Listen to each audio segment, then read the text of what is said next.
Eno na opet. Šalim se, bio sam sretan, ja. Ubile su suze, radosnice. Stvarno nisam mogla vjerovati. Jako uzbuđena. To! A osjetio sam nevjerojatno uzbuđenje i ponos. Preekstatična. Zvao me friend, ja nazvao Lauru, bili sretni i to je to. Uzbuđeno. Staloženo.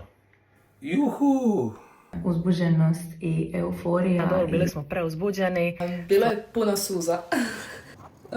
Ok, znači ipak idemo u to. Ja sam tako što sam se rasplakala. Ja sam se samo krenuo ovo. Bio sam sretan. Jako pozitivno, sretno, ushićeno, uzbuđeno. Veliko veselje. Šok i nevjerica. Ostali smo bez stihova.